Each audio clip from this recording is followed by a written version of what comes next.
नमस्कार, बहुत स्वागत है आप सबका। मैं हूं पुनीत पाठक और आप देख रहे हैं छत्तीसगढ़ की बात। पहले और दूसरे चरण के घमासान के बाद छत्तीसगढ़ में अब तीसरे और फाइनल राउंड की तैयारी है। सबसे ज्यादा सीटें इसी चरण में हैं, 7 सीटें बची हैं। इन 7 सीटों पर तीसरे चरण के तहत वोट पड़ेंगे। बीजेपी हो या कांग्रेस पार्टी, दोनों दलों ने अपना अपना पूरा जोर इस तीसरे दौर में लगाया है। कांग्रेस अध्यक्ष राहुल गांधी प्रचार के लिए आ रहे हैं। इसके पहले पीएम मोदी और बीजेपी अध्यक्ष अमित शाह रैली करके जा चुके हैं। तीसरे और अंतिम चरण में प्रदेश के लिए पार्टियों की क्या रणनीति है, क्या तैयारी होगी, इस पर बात करेंगे। लेकिन एक रिपोर्ट पहले देख लीजिए।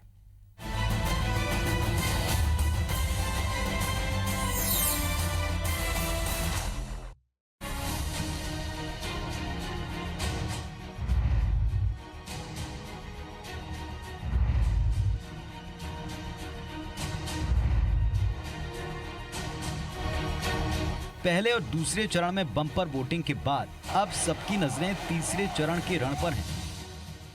तीसरे चरण में छत्तीसगढ़ की 7 सीटों पर दंगल होगा, जिसके लिए चुनाव प्रचार जोरों पर है।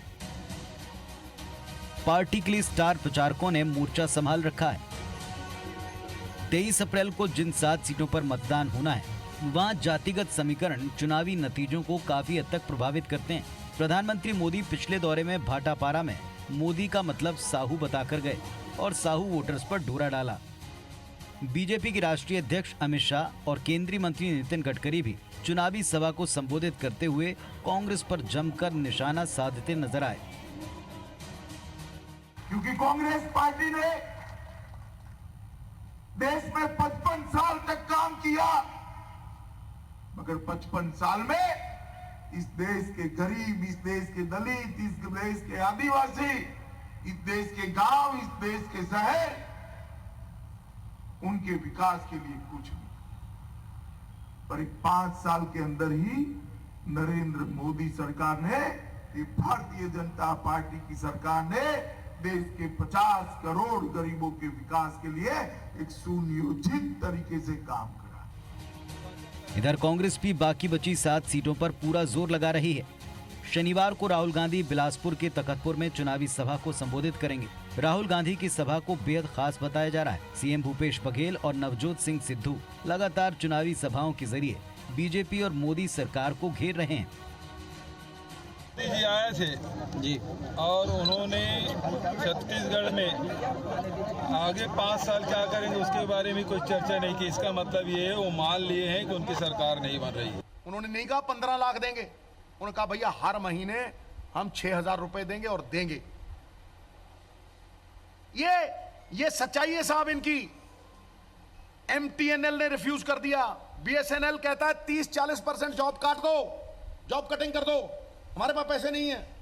हर जगह जॉब्स कट रही हैं। कसमें, वादे, प्यार, वफा, सब बातें था, बातों का क्या। तीसरे चरण में जिन 7 सीटों पर चुनाव होना है, उन सीटों पर बीजेपी ने एक तरफा जीत हासिल की थी। इकलौती दुर्ग सीट पर कांग्रेस का कब्जा था, लेकिन विधानसभा चुनाव में मिली जीत के बाद कांग्रेस इस बार लोकसभा में भी आंकड़े बदलने को लेकर आश्वस्त नजर आ रही है। Bureau report, IBC 24। चलिए तो साहब, 2 चरण हो चुके हैं और अब तीसरे चरण के पहले जो चुनाव प्रचार जिस तरफ जिस अंदाज में जाता दिखाई पड़ रहा है, उससे साफ है कि इन 7 सीटों के ऊपर दोनों दलों की तरफ से तमाम दिग्गज नेता, स्टार प्रचारक, पार्टी की हर वो रणनीति काम करती दिखाई पड़ेगी जिसके जरिए वो जीत तक पहुंच सकें, जिसके जरिए वो देश में सरकार बनाने की तरफ यहां से ज्यादा सीटें जीत सकें। हम पूरे देश के साथ छत्तीसगढ़ की और स्पेशली इन तीसरे चरण की 7 सीटों की अब बात करेंगे। दोनों पक्षों से बड़े जिम्मेदार नेता जुड़ गए हैं हमारे साथ में।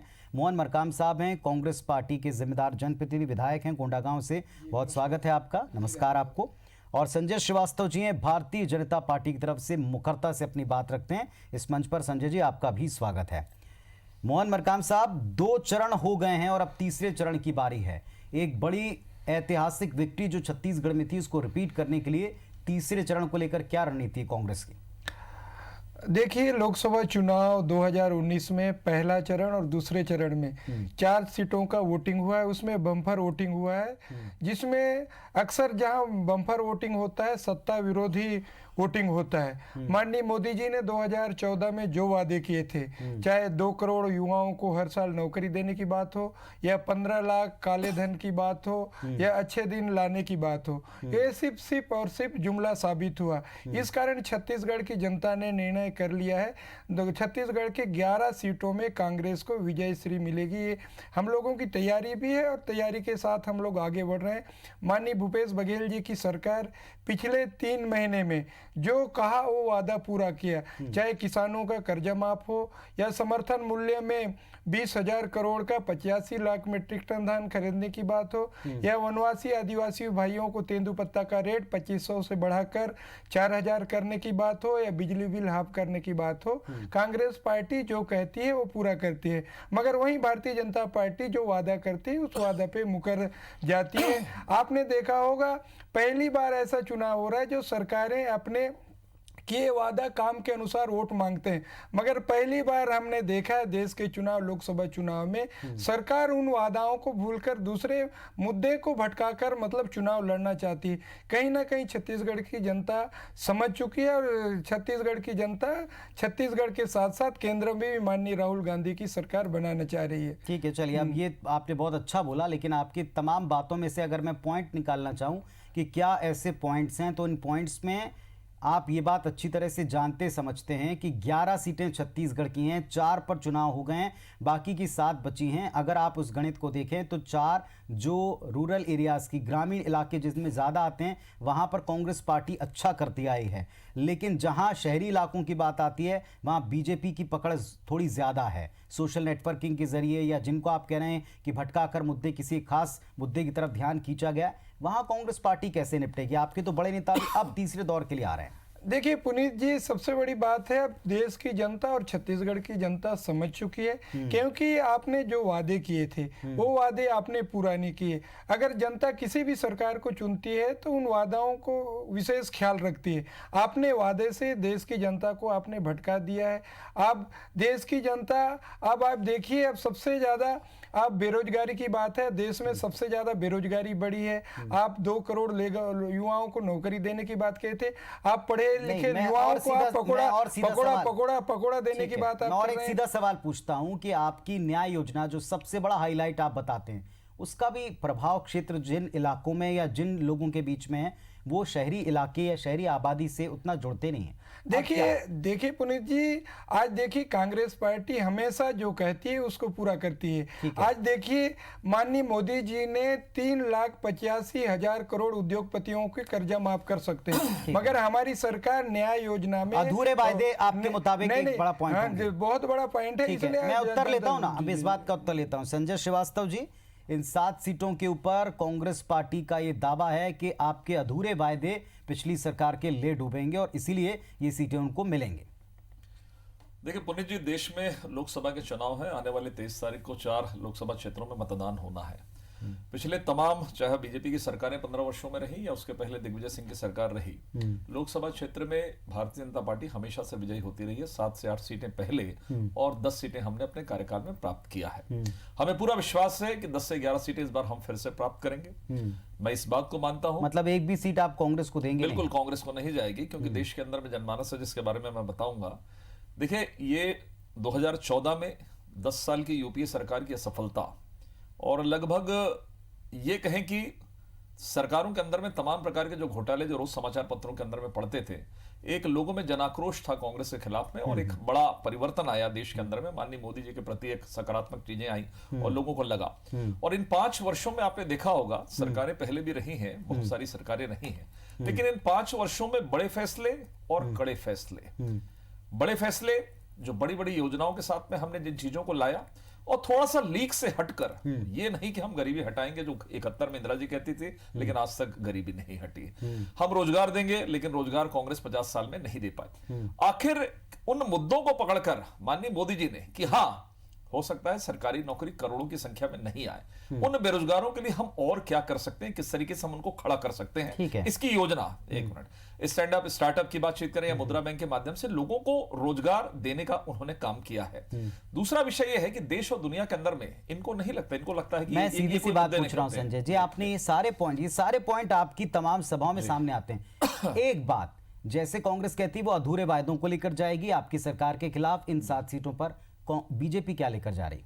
देखिए, हमने कहा सबसे कांग्रेस पहले- कह रही जो कहा वो किया, बीजेपी क्या ले जा रही? देखिए, मैं इन्होंने क्या कहा क्या नहीं किया मैंने देश के परिप्रेक्ष्य में पहले बताया, भूपेश बघेल जी की सरकार के बारे में भी बता दूंगा। लेकिन हम जिन मुद्दों को लेकर जा रहे हैं, जो आपने पूछा, मैं कह रहा हूं, सबसे पहले इस देश के अंदर का लोकतंत्र, शायद लोकतंत्र पे कांग्रेस को भरोसा नहीं है, इसलिए लोकतंत्र को जिस तरीके से नष्ट करने का, राष्ट्रद्रोह राजद्रोह को समाप्त करने का विषय जो आया, उस पॉइंट से जोड़कर मैं कह रहा हूं, इस लोकतंत्र को सबसे पहले मजबूत करने की बातचीत है। दूसरा है हमारा राष्ट्रवाद बिल्कुल रहेगा मुद्दा। तीसरा है विकास। इस देश के अंदर में, राज्यों के अंदर से लेकर गांव तक तमाम प्रकार के कामों को हमने किए इन 5 वर्षों के अंदर में। जो काम ये 50 साल में किए, उसकी तुलना में हमने 5 वर्षों के अंदर में किया है। ये 3 विशेष मुद्दों को लेकर हम अपनी सकारात्मक चीजों को जनता के बीच में रख रहे हैं। चौथा, एक आपने बोला कि इनके 4 महीने, यदि आप समय दे तो 4 महीनों के नहीं चाहिए, चलिए हम जाएंगे ना। समय मोहन मरकाम जी, संजय श्रीवास्तव जी और भारतीय जनता पार्टी का एक अधिकृत वर्जन है कि जिसको आप अभी आज के समय, आज के दौर के मुद्दे नहीं मानते, जिनको आप ध्यान भटकाने वाला कह रहे हैं। उन्होंने 3 पॉइंट रखे कि एक लोकतंत्र, दूसरा उन्होंने कहा कि राष्ट्रवाद एक बड़ा मुद्दा है, और तीसरे नंबर पर विकास, देश का विकास। वो अपनी तरफ से इस बात को प्रोजेक्ट करने में कामयाब दिखाई पड़ रहे हैं कि ये 3 मुद्दे देश के सबसे बड़े हैं, सर्वोपरि हैं। कांग्रेस का जवाब कैसे आएगा इस पे? पुनीत जी, सबसे बड़ी बात है, राष्ट्रवाद की बात करते हैं। देखिए, जिनके ऊपर मालेगांव ब्लास्ट का आरोप है, 168 नागरिक की मौत हो जाती है, वो प्रज्ञा ठाकुर, हमारे शहीद हेमंत करकरे के बारे में क्या बयान आता है, वो मेरा श्राप है, इस ढंग से बयान देता है। एक भारतीय जनता पार्टी की अधिकृत प्रत्याशी भोपाल की है, वो कहती है कि शहीद हेमंत करकरे जो मैं श्राप दी हूँ, उसके कारण उसकी मौत हुई। ये क्या राष्ट्रवाद है? आप जिस राष्ट्रवाद की बात करते हैं, कांग्रेस पार्टी के समय भी कई सर्जिकल स्ट्राइक हुए हैं, चाहे 1965 हो, 93,000 सैनिक घुटने टेक देते हैं। आप देखिए 1971 की हो, बंगला पाकिस्तान के 2 टुकड़े हो जाते हैं, मगर हमने कभी सर्जिकल स्ट्राइक के नाम से हमने वोट नहीं मांगा।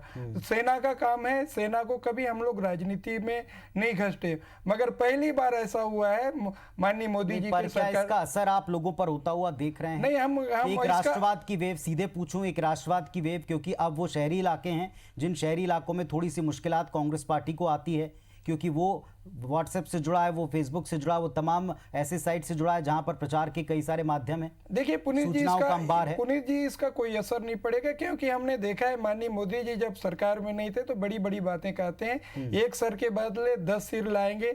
उसके साथ साथ वो जाते हैं पाकिस्तान में नवाज शरीफ के संजय जी, मांगे उत्तर दें बिरयानी इस में। बात का। आपका राष्ट्रवाद जो है उसके 2 चेहरे हैं, जैसा मोहन मरकाम जी कह रहे हैं। देखिए, बिल्कुल सही कहा आपने, राष्ट्रवाद के 2 चेहरे इस देश में हैं, बीजेपी के नहीं हैं। एक कांग्रेस का वो तथाकथित राष्ट्रवाद है, जिसकी परिभाषा ये होती है कि जो भाषा पाकिस्तान कहती है, उसी भाषा के सुर में लाती हुई कांग्रेस नजर आती है। ये मैं नहीं, ये टीवी चैनल के माध्यम से देश की जनता ने देखा है। हम राष्ट्रवाद के लिए मुखर रूप से हम बातचीत करते हैं। हम इसमें कहीं हमारी दोहरी पॉलिसी, दोहरी नीति नहीं है कि हम कुछ बैकफुट में जाए, कुछ फ्रंट फुट पर आए। ये तमाम प्रकार के विषयों को बातचीत कर रहे हैं। आज यदि सर्जिकल स्ट्राइक या एयर स्ट्राइक जिसकी बात आप कर रहे हैं, जिस तरीके का वातावरण है देश के अंदर में चर्चा का विषय है, उस पर सवाल खड़ा क्यों होता है?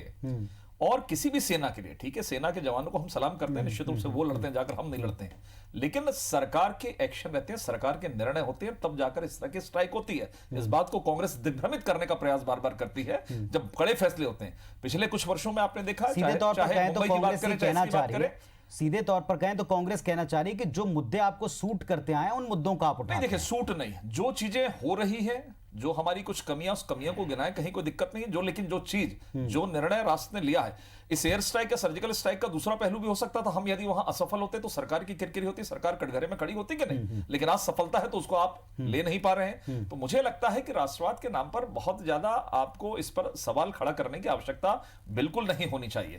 दूसरा विषय यह है कि विकास के मामले में इस देश में आप, ठीक है, आप कहेंगे कि हम 50 साल में काम नहीं हुआ क्या, लेकिन जिस द्रुत गति से पिछले 15 वर्षों में विकास की एक पहचान जो बनी है, जब से बीजेपी की राज्यों में सरकारें आई या केंद्र में सरकारें आई, जिस द्रुत गति से, जिस तेज गति से देश के अंदर में विकास के काम हुए, ठीक है। मोहन मरकाम साहब, कैसे उत्तर होगा?